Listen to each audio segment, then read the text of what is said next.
समस्या क्या है, जिस उम्र में करियर बनाना है ससुरा उसी उम्र में दिल लग जाता है। संघर्ष से व्यक्ति को कभी नहीं भागना चाहिए, क्योंकि जीवन में जो कभी संघर्ष से परिचित नहीं हुआ, इतिहास गवाह है, वो कभी चर्चित नहीं हुआ। और जिंदगी हो या व्हाट्सएप, लोग हमेशा स्टेटस ही देखते हैं। जीवन में संघर्ष का आना बहुत जरूरी है, क्योंकि फूलों की हिफाजत कांटे ही करते हैं, माली तो बहुत बाद में आता है। और रिकॉर्ड वो तोड़ते हैं जिनके रगों में खून नहीं बल्कि लक्ष्य पाने के लिए जुनून दौड़ता हो। याद रखिएगा, जिस समय आपका किस्मत साथ न दे, समझ जाइएगा कि आपकी मेहनत आपका साथ देगी। किस्मत एक लिफ्ट की तरह होती है, कभी भी धोखा दे सकती है, लेकिन जो मेहनत होती है वो सीढ़ियों की तरह होती है। चढ़ने में तो थकान देगी, लेकिन कभी आपका साथ नहीं छोड़ेगी, आपको अपने मंजिल तक। जब जीत पक्की हो तो युद्ध कोई भी लड़ सकता है। असली वीर तो तब है जब हार पक्की हो फिर भी कर्ण की तरह युद्ध में उतर जाए।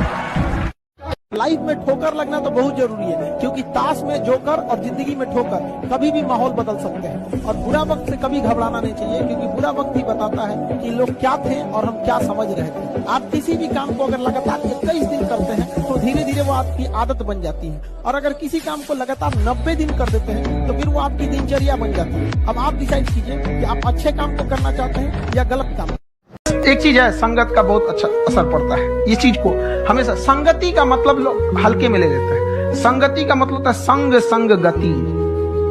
तो अच्छे लोग के साथ रहेंगे तो संग संग अच्छी गति होती जाएगी, खराब में रहेंगे तो ये भी होता है। समय और समझदारी दोनों बड़े अलग अलग चीज है, दोनों एक साथ नहीं होते हैं। जब समय रहता है तो समझदारी नहीं रहती है, जब समझदारी आती है तो समय निकल जाता है। शिक्षक यही काम करता है कि समय रहते आप में एक समझदारी विकसित कर देता है और आपको यह हुनर सिखाता है कि आप दुनिया को करके दिखाइए, क्योंकि दुनिया सुनना नहीं देखना पसंद करती है कि आपने क्या किया। जब हम फेल होते थे ना तो मेरी मम्मी हौसला बढ़ाती रहती थी, कहती थी दुनिया तुम बहुत आगे जाएगा। हम कहते थे टीचर लोग कहते हैं कि तुम धब्बा हो, तो उनका कहना था टीचर लोग क्या जानेंगे तुमको, हम तुमको ज्यादा जानते हैं। पूरी दुनिया की तुलना में हम तुमको 9 महीना पहले से जानते हैं। दुनिया का कुछ भी चीज हो, आप उसे एक झटके में त्यागने की क्षमता रखिए। आपके करियर के बीच में अगर कोई भी चीज आए त्यागिए। और किसी चीज को साइड करना बहादुरी नहीं है, उसे बता के कि तुमको साइड करना है, साइड करना ये बहादुरी। कि भाई देखो, तुम करियर के बीच में आओगे तो हम डिस्टर्ब कर देंगे, ये लक्ष्मण रेखा, इसको क्रॉस मत करना वरना तुम्हारी लंका लगा देंगे। एक चीज बहुत मायने रखता है कि टाइम पर, समय के पास इतना समय नहीं है कि वो दोबारा समय देगा। वाह, ठीक बात है। इसलिए टाइम बहुत मायने रखता है। वक्त नहीं लगाना चाहिए निर्धारित करने में हमें क्या करना है, वरना वक्त निर्धारित कर देगा कि हमारा क्या करना है। आप कब पास होइएगा ये कभी मत सोचिए, ये सोचिए कि हम फेल नहीं होंगे। फेल होने का पहला लक्षण अभी से याद रखिएगा। इसमें से कितने ऐसे लड़के हैं जो किसी चीज को कल पर टाल देते हैं, बाद में करें। ईमानदारी से, ये फर्स्ट लक्षण है फेल होने का। आप इस चीज को सुधारिए, और नहीं तो आप हमसे कोई स्टैम्प पेपर पे लिखवा लीजिए कि आपका रिजल्ट नहीं होगा। गारंटी देते हैं नहीं होगा, आप अगर आप इस आदत को नहीं सुधारते।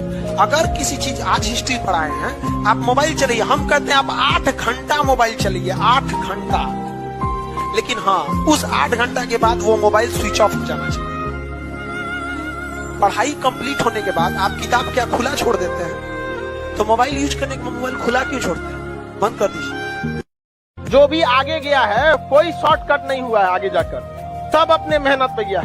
और जो भी लोग सक्सेस हुए हैं उनकी बातों को सुनिएगा, क्योंकि सक्सेसफुल बातें, जो लोग सक्सेस हो जाते हैं वो कोई डायलॉग नहीं बोलते हैं, वो अपनी जिंदगी का अनुभव बोलते हैं। सड़क पे पड़े कितने भी कंकड़ हो, आपके कदम नहीं रोक सकते हैं, लेकिन एक छोटा सा कंकड़ आपके जूता के अंदर चला गया ना, तो एक कदम आगे नहीं बढ़ने देता है। इसलिए समाज में कितना भी खटर पटर हो, आपको विकास कोई नहीं रोक सकता है। लेकिन आपके अपने परिवार में कभी माँ बाप में झगड़ा हो जाएगा, चाचा से हो जाएगा, भाई बहन में हो जाएगा, आपका घर का विकास कभी नहीं हो सकता। और ये हिंदुस्तान के लगभग 50% घर की समस्या यही। तो होता है कई बार ऐसा समय आएगा कि लगेगा जैसे अब कुछ नहीं हो सकता है, तो इससे घबराना नहीं है। कभी कभी गुच्छे की आखिरी चाबी भी ताला खोल देती है। ये दुख, ये दर्द, ये सब तेरे अंदर है। तू अपने बनाए इस पिंजड़े से बाहर निकल के देख, तू अपने आप में एक सिकंदर है। टफेस्ट एग्जाम है इंडिया का, यूपीएससी। उसकी 2.5 लाख की फीस को हम 7,500 में कर दिए। बहुत बढ़िया, बहुत बढ़िया। ऐसे हम लोग को लगता होगा 7,500 बहुत कम है। एक लड़की ने कहा कि सर शाम वाले बैच को ना मॉर्निंग में कर दीजिए। हम कहे बाबू, तो इतना सबके इंडिविजुअल से तो बैच ट्रांसफर नहीं, तो क्या प्रॉब्लम है? उसने कहा ना, शाम में हमको दूसरे के यहाँ बर्तन मांजने जाना होता है। एक लड़का बेचारा नदी से बालू निकालता था और वो बालू को भरता था, फिर नाव बालू को किनारे लेके बेचती थी और वो बालू भरता था, उससे मेरी फीस ले आया। हमारा हाथ कांप गया, हम कैसे फीस ले लेंगे यहाँ पर। मोहब्बत के नशे में हमने उन्हें खुदा कह डाला। उन्होंने जवाब दिया, खुदा किसी एक का थोड़ी होता है। अभी भी वो इंसान नहीं हारा जो युद्ध में गया, हारा वही जो लड़ा ही, क्योंकि युद्ध आपको संघर्ष करना पड़ेगा।